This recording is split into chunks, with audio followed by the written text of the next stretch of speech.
बिस्मिल्लाहिर्रहमानिर्रहीम। अस्सलामु अलैकुम वरहमतुल्लाहि वबरकातुहू। आबिद राजा चैनल की तरफ से आज मैं अपने दोस्तों को रसूलुल्लाह सल्लल्लाहु अलैहि वआलिहि वसल्लम का एक फरमान बताऊंगा। आप दोस्तों ने इस पर जरूर अमल करना है। हजरत सोबान रजी अल्लाह तआला अन्हु फरमाते हैं कि रसूलुल्लाह सल्लल्लाहु अलैहि वआलिहि वसल्लम ने इरशाद फरमाया, मैं अपनी उम्मत में से यकीनी तौर पर ऐसे लोगों को जानता हूं जो क़यामत वाले दिन इस हाल में आएंगे कि उनके साथ तहमा पहाड़ के बराबर नेकियां होंगी, तो अल्लाह अज़्ज़ व जल इन नेकियों को हवा में मुंतशिर हो जाने वाला गबार बना देगा, यानी गारत कर देगा उन नेकियों को।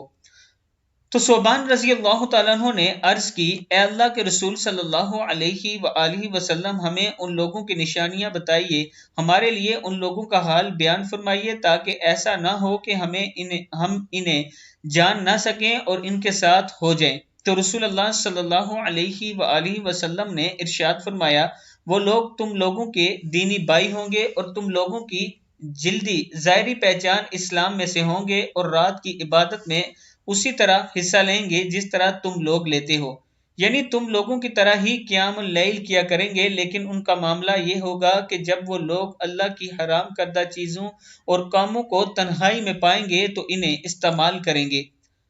इब्न माजा की हदीस है, यानी लोगों के सामने गुनाह से बचेंगे और तन्हाई में वो तमाम बुरे काम करेंगे जिनसे अल्लाह ताला ने रोका है। ऐसे लोगों के आमाल को अल्लाह ताला ज़ाया कर देंगे।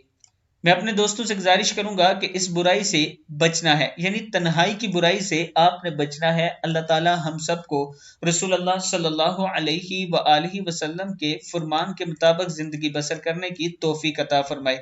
आप दोस्तों ने इस वीडियो को आगे जरूर शेयर करना है, और जो दोस्त ऑनलाइन कुरान पाक पढ़ना चाहते हैं, ये मेरा व्हाट्सएप नंबर है, आप मुझसे रब्ता कर सकते हैं। अस्सलामु अलैकुम वरहमतुल्लाहि वबरकातुहू।